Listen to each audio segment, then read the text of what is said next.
আসসালামু আলাইকুম। সবাই কেমন আছেন? আশা করি সবাই ভালো আছেন। আলহামদুলিল্লাহ আমিও ভালো আছি। তো আজকে নতুন পর্বে আবারও চলে আসলাম। গত পর্বে আমরা দেখাইছিলাম ইনসার্টে আমরা টেবিলের কাজ। ইনসার্ট থেকে আমরা টেবিলের কাজ দেখাইছিলাম। টেবিলের A to Z সবকিছুই দেখানো হইছে।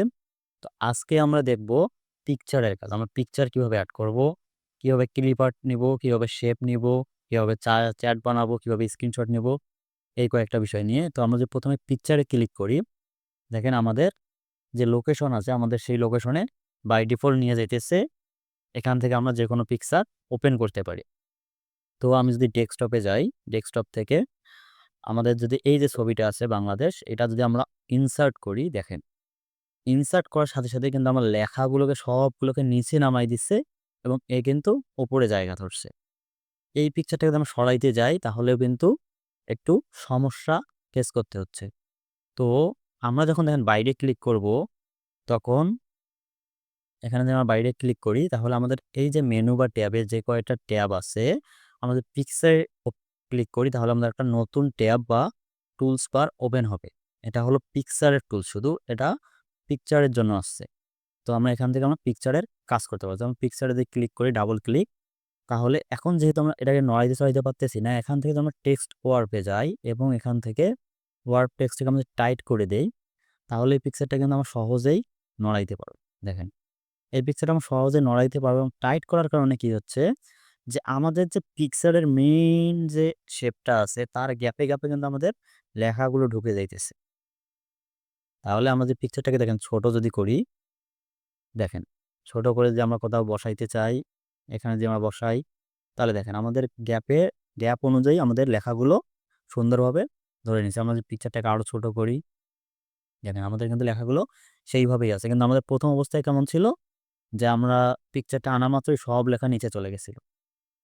তো আমরা যদি আবার এখানে ডাবল ক্লিক করি, আবার ওয়ার্ড টেক্সটে যাই, এখানে দেখেন ইন লাইন উইথ টেক্সট আমরা যদি এখানে দেই, তাহলে দেখেন পিকচারের শেষ থেকে লাইন শুরু হবে। পিকচারের যে শেষটা আছে ওখান থেকেই লাইনটা, প্রথম লাইনটা শুরু হবে। আমাদের পিকচারটাকে ছোট করে দেই, তাহলে দেখেন আমাদের এইখান থেকেই শুরু হবে। আচ্ছা, আমরা যে আবার ওয়ার্ড টেক্সটে যাই, তাহলে আমাদের এখানে দেখেন স্কোয়ার। স্কোয়ার দিলে কি হবে? আমাদের পিকচারটা আছে, পিকচারটার চারপাশেই লেখা থাকবে। দেখেন পিকচারের মানে মাঝে বসাই, আমাদের পিকচারের চারদিকেই লেখা থাকবে, পিকচারটাকে ঘিরে থাকবে। ঠিক আছে? আমরা যে আবার ওয়ার্ড টেক্সটে যাই, যাওয়ার পর এখানে দেখেন টাইট তো প্রথমেই দেখা এলাম, তারপর হলো থ্রো। এটা যদি আমরা করি, করার পর যে আমরা ছোট বড় করি, দেখেন অনেকটাই এটার কাজও অনেকটাই আপনার মনে করেন যে স্কোয়ারের মতো। ঠিক আছে? এখানে আরেকটা আছে টপ অ্যান্ড বটন। আমরা যদি এইটা সিলেক্ট করে দেই, তাহলে দেখেন লেখা টপে এবং বটমে মানে উপরে এবং নিচে থাকতেছে। আমরা যদি পিকচারটাকে সরাই, তাহলে লেখা উপরে এবং নিচে থাকবে। আমরা যদি ২ টার মাঝে রাখি, তাহলে ২ টা পার্ট হয়ে যাবে বা ২ টা প্যারাগ্রাফ ভাগ হয়ে যাবে। তাহলে এটা হলো টপ অ্যান্ড বটনের কাজ। এইখানে যেটা আছে বিহাইন্ড দ্য টেক্সট, দেখেন এটা হলো আমাদের, এটা যেমন সিলেক্ট করি আমাদের বিহাইন্ড দ্য টেক্সট মানে আমাদের টেক্সটের নিচে চলে যাবে ছবিটা। আমাদের ছবিটাকে দেখেন এখানে রাখি, এটা আমাদের টেক্সটের নিচে চলে যাবে। আর আমাদের টেক্সটটা যেমন ছিল তেমনই থাকবে, কোনো চেঞ্জ হবে না। এবং এটাকে যদি আমরা বড় ছোট করে দেই তারপরেও কোনো সমস্যা হবে না, আমাদের টেক্সটের নিচে পিকচারটা পড়ে থাকবে। তো আমাদের যখন যেরকম প্রয়োজন আমরা তখন সেরকম ইউজ করতে পারবো। এখান থেকে যদি ইন ফন্ট টু টেক্সট, তাহলে কি হবে? পিকচারটা টেক্সটের উপরে চলে আসবে। তখন ওর নিচের টেক্সটগুলো ঢাকা পড়ে যাবে। কিন্তু টেক্সট কোনো ওখানে সরাসরি হবে না। এখানে হবে কি? শুধু টেক্সটগুলো পিকচারের নিচে ঢাকা পড়ে যাবে। আর ওয়াচ টেপ থেকে যে আমরা যে এডিট ওয়ার্ড পয়েন্ট আমরা এটা দিলে কিন্তু এটাকে এডিট করতে পারবো কি হবে? এই যে আমরা কর্নারগুলো ধরে, ধরে এটাকে ওয়ার্প করতে পারবো। যেমন এগুলো আমাদের কোনো প্রয়োজন নাই। এগুলো আমাদের শুধু এখানে আছে। এগুলো আমরা ছোট, ছোট করে পিকচারটা এইদিকে যদি রেখে দিই, তাহলে আমাদের লেখাগুলো আরো সুন্দরভাবে অ্যাডজাস্ট হয়ে যাবে। আমাদের যখন এটা প্রয়োজন হবে তখন আমরা কাজে লাগাইতে পারবো। লেখাগুলো আমাদের সুন্দরভাবে অ্যাডজাস্ট হয়ে যাবে। আমাদের এটা যে এতদূর প্রয়োজন নাই আমরা যেভাবে দিয়ে দেই, দেখেন সুন্দরভাবে আমাদের লেখাগুলো অ্যাডজাস্ট হয়ে যাবে। এভাবে যদি আমরা আনিয়ে দেই, দেখেন তাহলে আমাদের লেখাগুলো অ্যাডজাস্ট হয়ে যাবে। এইটা হলো এডিট ওয়ার্ড পয়েন্টের কাজ। এভাবেই আমরা এখানে মোর লেআউট অপশন আছে। এখানে আপনারা চাইলে এখানে দেখে শুনে আরো কাজ করতে পারবেন। তাহলে এটা হলো আমাদের পিকচারটা আনার পর আমরা কিভাবে এটার সাথে কাজ করব, এটার কিছুটা নমুনা। এখন এখানে দেখেন পিকচার স্টাইল নামে একটা অপশন আছে।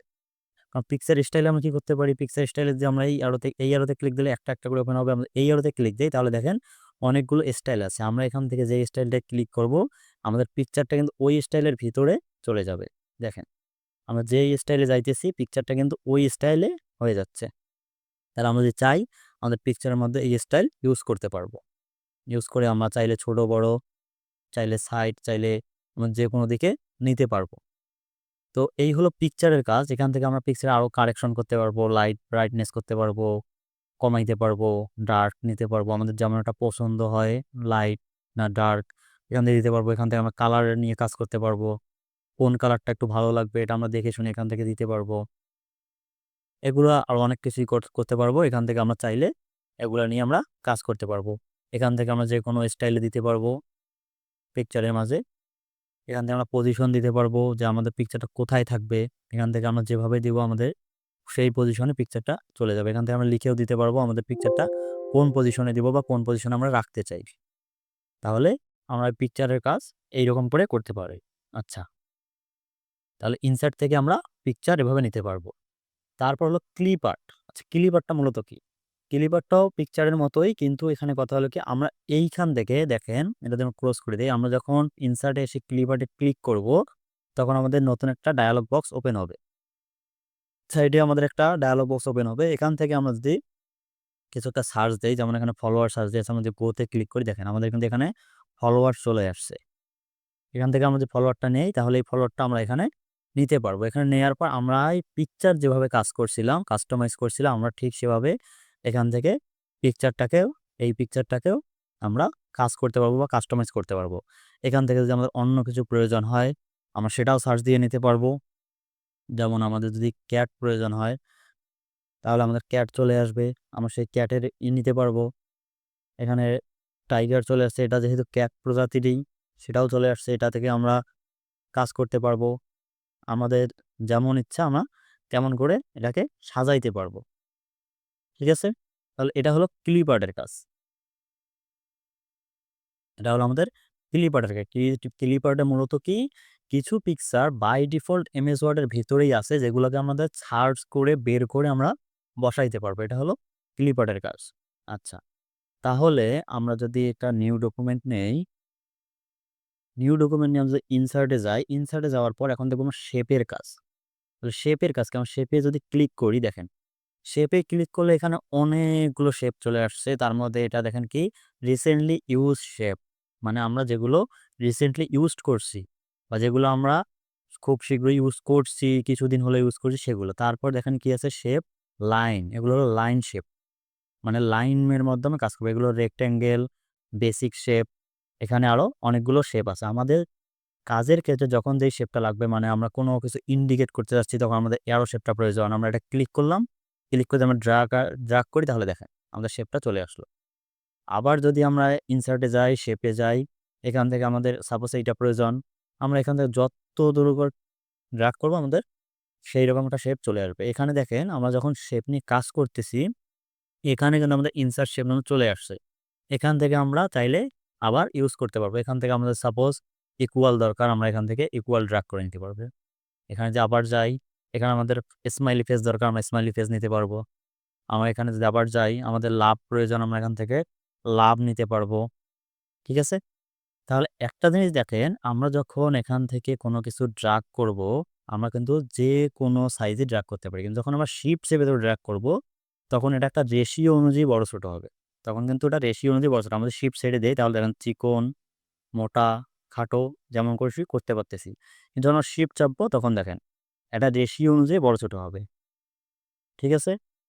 তাহলে এইভাবে আমরা ইনসার্ট থেকে শেপ থেকে আমাদের যেই শেপ প্রয়োজন, যেকোনো কাজে আমাদের যখন শেপ প্রয়োজন হয়, আমরা যখন কিছু বেজে লেখালেখি তখন আমরা এই শেপগুলো ইউজ করতে পারবো।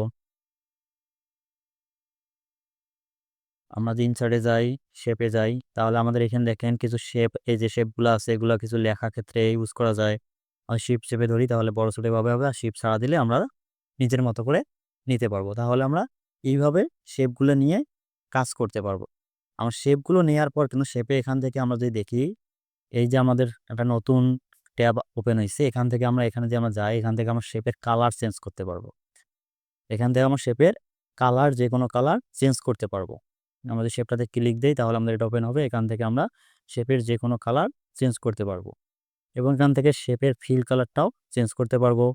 তারপর আমরা যে স্ট্রোক কালারটা চেঞ্জ করতে চাই, আউটলাইনের যে কালারটা আছে, এই সাইটের যে কালারটা আছে, এটা যে আমরা চেঞ্জ করতে চাই, এটাও আমরা চেঞ্জ করতে পারবো। দেখেন সাইটের যে কালারটা আছে এটাও আমার চেঞ্জ হয়ে গেল। তাহলে ভিতরের যে কালারটা আছে এটা হলো ফিল কালার, আর বাইরের যে সাইটের যে কালারটা আছে এটা হলো শেপ আউটলাইন কালার বা স্ট্রোক কালারও বলা হয়। তাহলে এখান থেকে আমরা শেপ কালার চেঞ্জ করতে পারবো, এখান থেকে আমরা শেপের আউটলাইন কালার চেঞ্জ করতে পারবো। এইখানে যদি আমরা যাই তাহলে আমরা শেপে একটা ইফেক্ট দিতে পারবো। দেখেন এখানে অনেকগুলো ইফেক্ট আছে, সবগুলো দেখাতে গেলে ভিডিও অনেক বড় হয়ে যাবে, লং হয়ে যাবে। এখানে আপনারা নিজে নিজে এসে প্র্যাকটিস করে দেখতে পারবেন কোন শেপে কোন ডিজাইন কীরকম দেখায়। দেখেন আমরা যদি মাউস নিয়ে যাই তাহলে কিন্তু প্রত্যেকটা শো করতেছে। এখান থেকে আমরা এভাবে ইফেক্ট ইউজ করতে পারবো শেপে। আমাদের শেপে যেমন ইফেক্ট প্রয়োজন আমরা তেমন ইফেক্ট ইউজ করতে পারবো। আমাদের 3D-তে যাই, 3D-তে আমরা 3Dর মতো ইফেক্ট ইউজ করতে পারবো। এখান থেকে আপনারা ইফেক্টগুলো চাইলে ইউজ করে দেখতে পারেন কোনটা কেমন হয়, কীরকম হয়। এখান থেকে যেমন এই যে পজিশন, এগুলো তো দেখানো হয়েছে আমরা পজিশন কীভাবে করবো, ওয়ার্ড টেক্সট কীভাবে করবো, এগুলো এআর টেক্সট ইফেক্ট তো হোমেই দেখানো হয়েছে। এখান থেকে আপনারা যে কোনো লেখার ইফেক্ট দিতে পারবেন একটু কাট করে। যেমন আমরা যদি এখানে কিছু লিখি, আমরা যদি সাপোজ এখানে লিখি,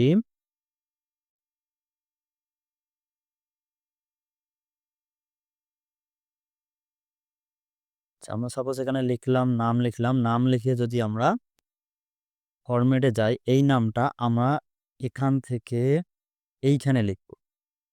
এইখানে আমরা কীভাবে লিখবো, আমরা যদি এখানে রাইট বাটন করি, রাইট বাটন করলে আমাদের অ্যাড টেক্সটে গিয়ে আমরা এখানে লেখাটা পেস্ট করে দিলাম। এই যে লেখাটা আসলো, এই লেখাটাকে আমরা ফরম্যাট থেকে যদি টেক্সট ইফেক্টে যাই, এখান থেকে দেখেন এখানে আমরা কিন্তু আমাদের মনের মতো ইফেক্ট ইউজ করতে পারতেছি। লেখাটা আমাদের যেভাবে দেই দেখেন একটু কার্ভ হয়ে গেছে। আমরা যদি এখানে যাই ট্রান্সফর্মে যাই, এখান থেকে যদি আমরা এটি ইউজ করি বা এটা ইউজ করি, তারপর যদি আমরা হোম থেকে ফন্টের সাইজটা বাড়াই দেই, তাহলে দেখেন কেমন হয়। লেখাটা দেখেন কীরকম বাঁকা হয়ে যাইতেছে, লেখাটা একটু বাঁকা হয়ে কার্ভ হয়ে যাইতেছে। এটা আমরা এখানে দেখছি লেখাটা এরকম বাঁকা হবে, ঠিক আছে। বা এখান থেকে যদি আমরা রাউন্ড করে দিই, রাউন্ড হবে। এখানে একটু রাউন্ড হয়েছে, কিন্তু আমাদের শেপ যেই শেপে যেই ডিজাইনটা ভালো লাগবে আমাদের সেই শেপটাই নিতে হবে। আমাদের অন্য কোনো শেপে সুন্দর হবে না। আমরা যদি এইখানে লিখি, এইখানে যদি আমরা অ্যাড টেক্সট করি, রাইট বাটন করে আমরা যদি অ্যাড টেক্সট করি, অ্যাড টেক্সট করার পর এখানে যদি লিখি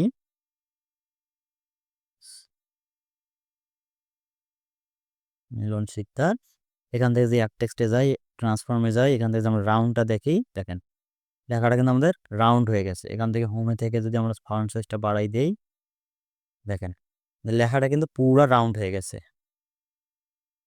আমরা যদি একটু ছোট করে দেখি তাহলে দেখেন কীভাবে আমাদের লেখাটা রাউন্ড হয়ে গেছে। আমাদের কিন্তু এইখানে সেটা হচ্ছিল না, কেন? কারণ আমাদের যে শেপটা নিয়েছিলাম সেই শেপটাই রাউন্ড না।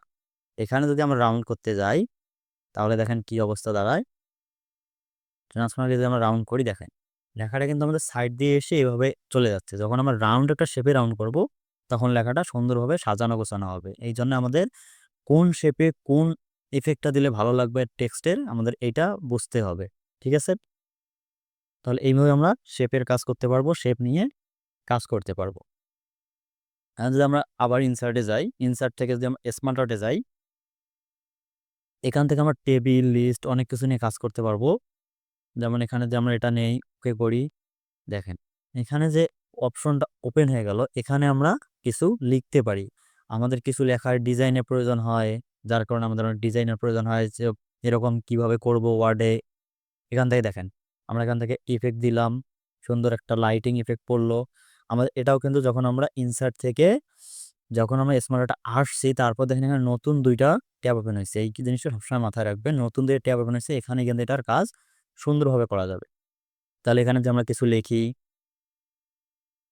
এই যে এখানে যদি আমরা কিছু লিখি, আমরা কিন্তু চাইলে এখানে কিছু লিখতে পারি, ঠিক আছে।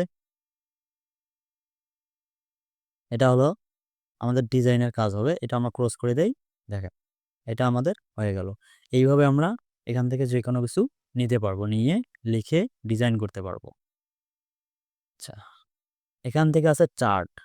এই যে চার্টটা কি, এটা হলো মূলত আমরা যে গ্রাফ চার্টের কাজ করতাম সেটাই। তাহলে এখান থেকে যদি আমরা যেকোনো একটা চার্ট ওপেন করি, যেমন আমাদের মন যেটা চায়, এখানে আমরা দেখেন কি আছে, কলাম আছে, লাইন চার্ট আছে, পাই চার্ট আছে, এখান থেকে বার চার্ট আছে। এখানে কিন্তু দেখেন এটা যে আমরা নিচে নামাই, এখানে কিন্তু অনেক ধরনের চার্ট আছে। তো এখান থেকে আমরা যেকোনো চার্ট নিতে পারি। তো আমরা এখান থেকে সাপোজ এটাই নিলাম, নিয়ে যদি ওপেন করি তাহলে এই চার্টটা আমাদের কিসের উপর কাজ করবে? এই চার্টটা আমাদের কাজ করবে মূলত আমাদের এক্সেলের কোনো একটা শিটের ওপর।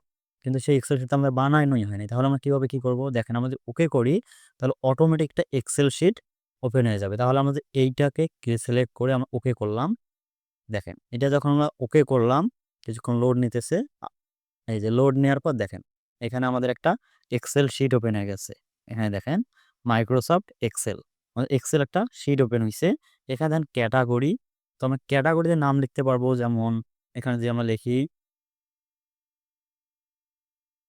লালমনিরহাট, এখানে সাপোজ লিখলাম আমরা ঢাকা, এখানে যদি লিখি চট্টগ্রাম, এখানে লিখি যদি পাটগ্রাম। আচ্ছা দেখেন আমাদের বাইরে ক্লিক করে দেখেন এগুলো কিন্তু অটোমেটিক চেঞ্জ হয়ে গেছে। এগুলো অটোমেটিক চেঞ্জ হয়ে গেছে। এখন আমাদের এটা কিসের জন্য করতেছি? আমরা যে করলাম লালমনিরহাট, ঢাকা, চট্টগ্রাম, পাটগ্রাম, কিসের উপর ভিত্তি করে?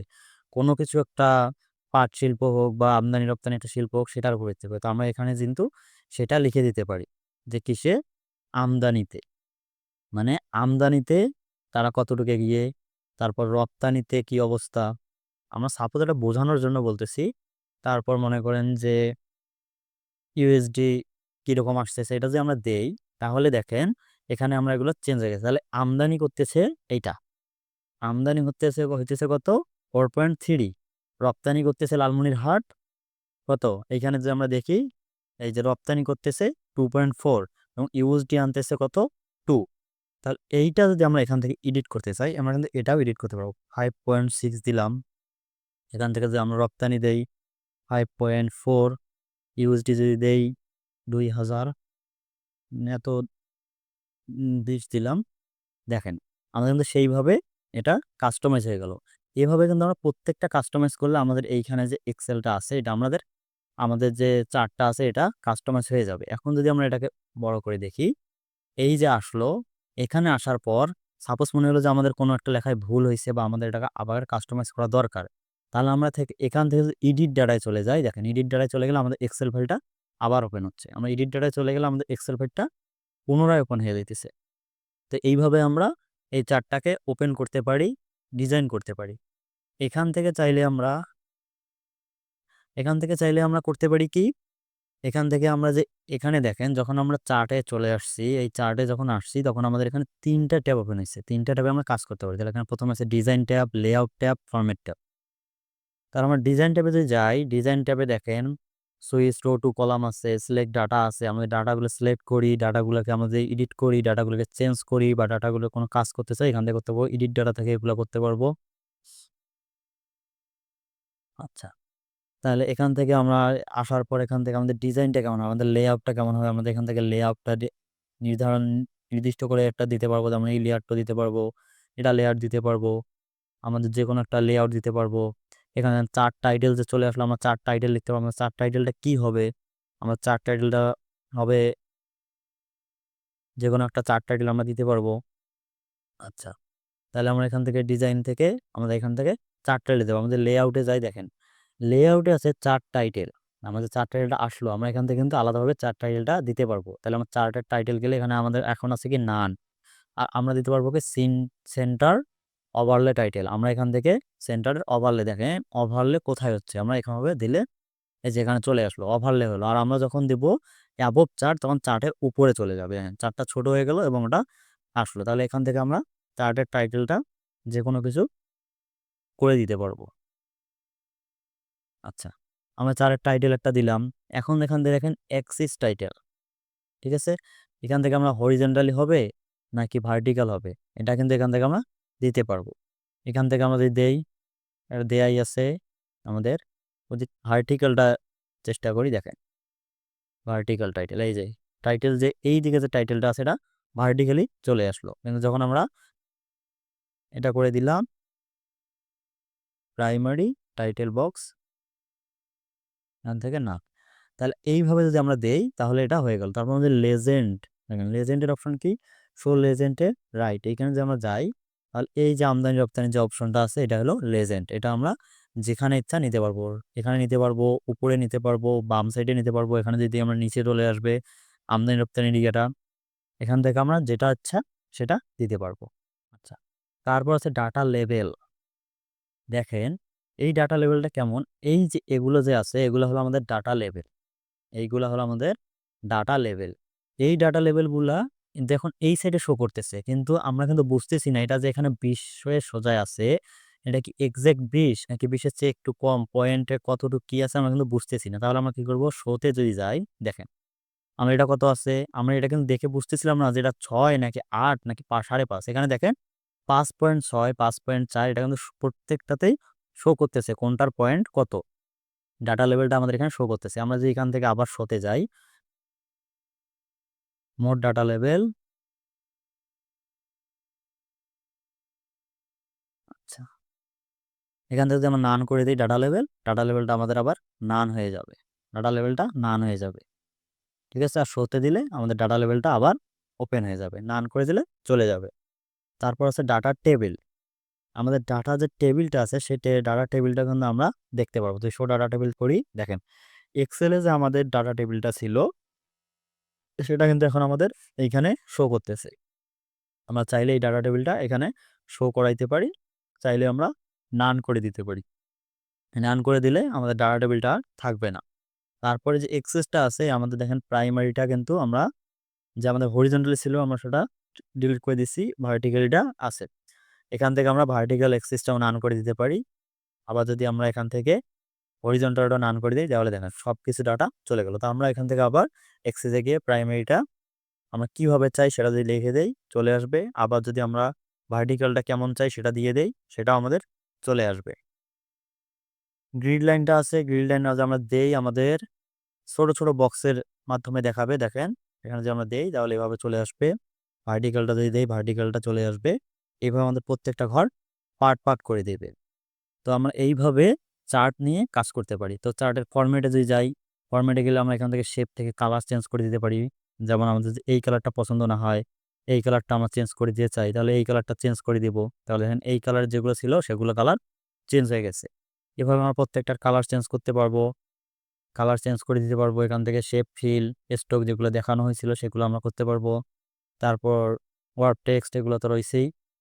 তো এভাবে আমরা চার্ট থেকে, ইনসার্ট থেকে চার্টের যে ইয়েটা আছে আমরা এটা ক্লিয়ার করে দিতে পারবো। এইভাবে আমরা পুরো কাজটা করতে পারবো। আমাদের স্ক্রিনশটে যাই, দেখেন আমাদের স্ক্রিনশটে কিন্তু যে কয়টা ট্যাব আমাদের আপাতত ওপেন আছে, আমরা সেই কয়টা ট্যাবের মাধ্যমে যে কোনো একটা ট্যাবের কিন্তু আমরা স্ক্রিনশট নিতে পারবো। তাহলে আমরা যদি এইটাতে দেই তাহলে দেখেন আমাদের এইটার একটা স্ক্রিনশট এখানে, মানে স্ক্রিনশট নিয়ে আমাদের এখানে ডাইরেক্ট চলে আসছে। এটা হলো স্ক্রিনশটের কাজ। আচ্ছা, তাহলে আজকের মতো এই পর্যন্তই। আশা করি সবাই ভালো থাকবেন, সুস্থ থাকবেন। ভিডিওটি ভালো লাগলে লাইক, কমেন্ট, শেয়ার করে পাশে থাকবেন। ইউটিউব থেকে হলে অবশ্যই সাবস্ক্রাইব করবেন, পেজ থেকে হলে ফলো করে পাশে থাকবেন। ধন্যবাদ।